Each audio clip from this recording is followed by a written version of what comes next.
Hi everybody, here is Alessio. It's been a while since I shot a video, and I'm very glad to go back at my, I don't know, video reviewing, video comments, however you want to call it, with the new lock and load module, Forgotten Heroes Vietnam. I'm a big fan of the lock and load system, which of course doesn't need any introduction. This module I think is one of the nicest, first because it covers an interesting scenario like the Vietnam War, and because for this reason the system is more based on guerrilla warfare, and melee fight and tactical movement are very important in this module. So there is less long-range firing as for example in the Heroes of the Gap, and it's like way more close combat here. I chose the scenario called the Village to show some of the main features of the module, and of course the quality of the components is as usual great. The counters are thick, I like to trim mine, thick, very nicely done, and the maps are even nicer than usual because our mounted map, but again they're thicker and they just look beautiful. Again, a great work of art, nothing to say about it. Fortunately, on Board Game Geek has been made available these sheets with all the weapons, ammo and targets. I don't know who did this, but really many thanks for it.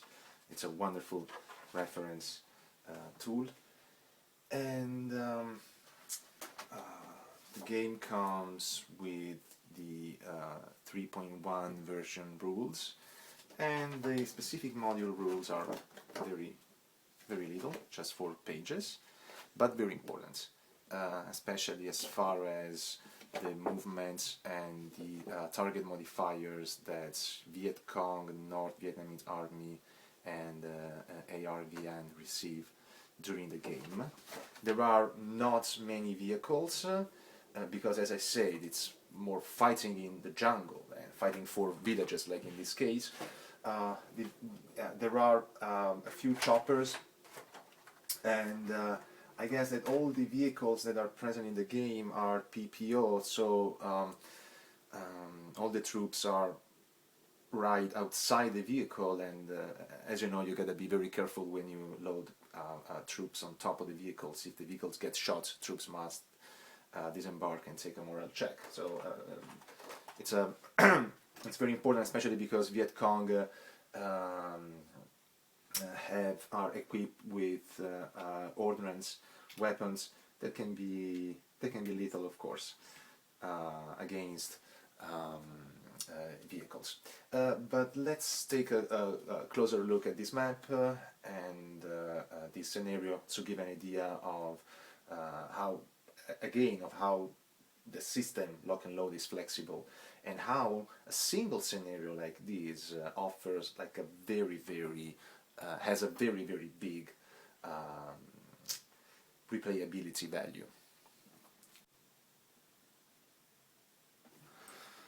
Okay, so this scenario is played in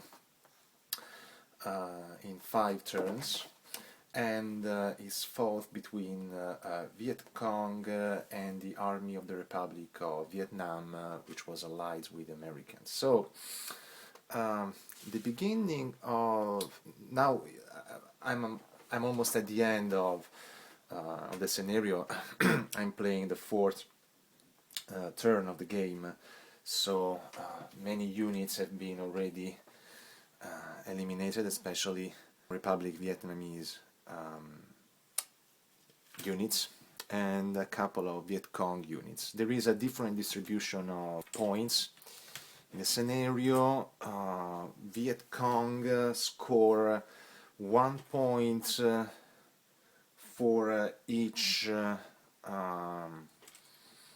squad or single unit, and 2 points for each vehicle that is destroyed, but they score points only if these points are multiplied by the number of units that they manage to take off the east edge of the map. In this case, it doesn't matter how many units are scored, but as long as at least one unit doesn't make it out, those units are 0. The Army of the Republic of Vietnam score instead 4 points for each squad or single unit, and 2 victory points for each captured support weapon. There seems to be a discrepancy between the points that the two sides can gain, but in fact this reflects the fact that in this module Viet Cong are given way more flexibility than other units. But so for them it's somehow maybe easier to eliminate other units, but the rule reflects the fact that they were not an organized army and they were basically a more sort of like a hit and run army. And while of course the Army of the Republic of Vietnam and the US Army and Marines were of course more were better trained and were more and were standard armies. At the beginning of the game, the Army of the Republic of Vietnam must be placed within 1x of L6 here, and another group of units enter with 2 vehicles, enter the west edge of the map starting from turn 2. Now all the Viet Cong can be positioned west of the G2 line, but no closer than 3 axes to any of the army of to any of the units of the Army of the Republic of Vietnam. So what I did at the beginning was to place the Viet Cong here, here, and here. Okay.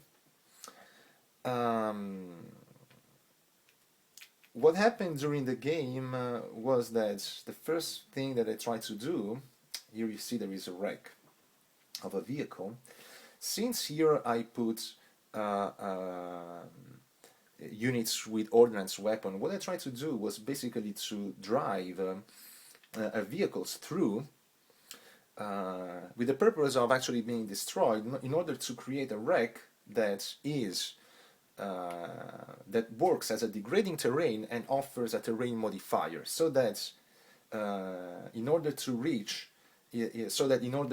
the troops that will enter the west side could use both these main roads and also go around here, having again having a terrain modifier here on what otherwise would be a clear hex. At the same time, at the beginning, the first stack of ARVN units, the stack that was placed here at the beginning, moved here in order to, if I'm not wrong, I guess, because the leader had to try to heal what were shaken, try to rally what were shaken units. But at some point, to avoid the firepower of this line of units here, they basically moved back from the bamboo hat, which gives only a +1 target modifier, to a light building, which gives a +3. This movement, however, triggered the action of the Viet Cong, which made use of they're better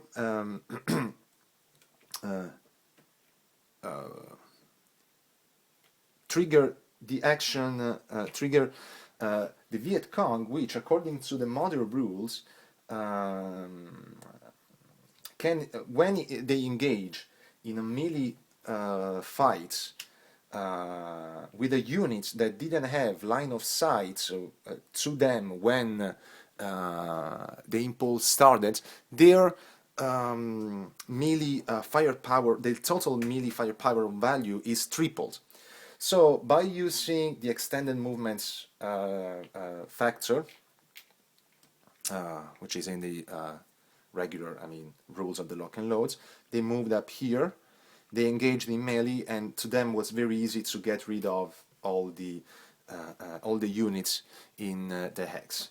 Again, the game is very balanced so far, because Viet Cong managed to eliminate 7 single units, squads, and 1 vehicle, for a total of 9 points, which are still 0 because they don't have any units outside the outside the map now, and this is gonna exit in the next impulse.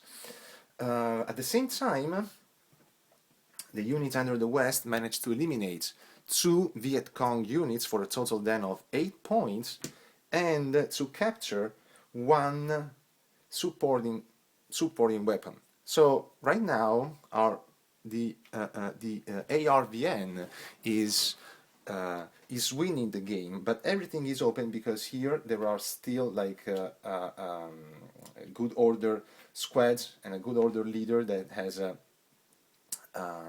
leadership value of 1, and there is a sniper here that can try to a sniper here that can be still very dangerous, but it's difficult for the Viet Cong to lose this game. This is only one map, and this is only one of, I guess, the 12-14 scenarios that are provided with the game, and as you can see, there are so many options to replay the game and build a different kind of story, really, because what I really like of the lock and load system is that it creates a narrative each time you play it. And what I did, was to place the unit here in the middle, but I could have placed them here in the north and try first to get units out and then fight back. And when I entered here from the west, I tried to encircle the units in this way, but I could have just entered here from the south, even though here there is a good order squad with a ordnance weapon and a sniper. And again, the units, the ARVN units placed here, they could have just, for example, moved into the jungle and try to block the exiting of the units here. I mean, it is so rich in terms of tactical and strategical ideas that you can put in place.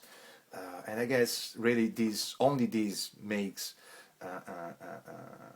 would make the game worth the money, beside, of course, the great quality and passion that always Lock and Load puts in their games, that is translated in beautiful scenarios and in the great quality of the material of which the components are made.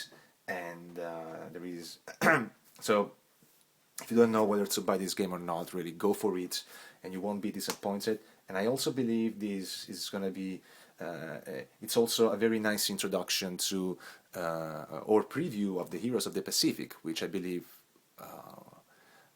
will strongly be based on movement and fighting in the jungle and so on. Thank you very much for watching, and see you soon. Bye.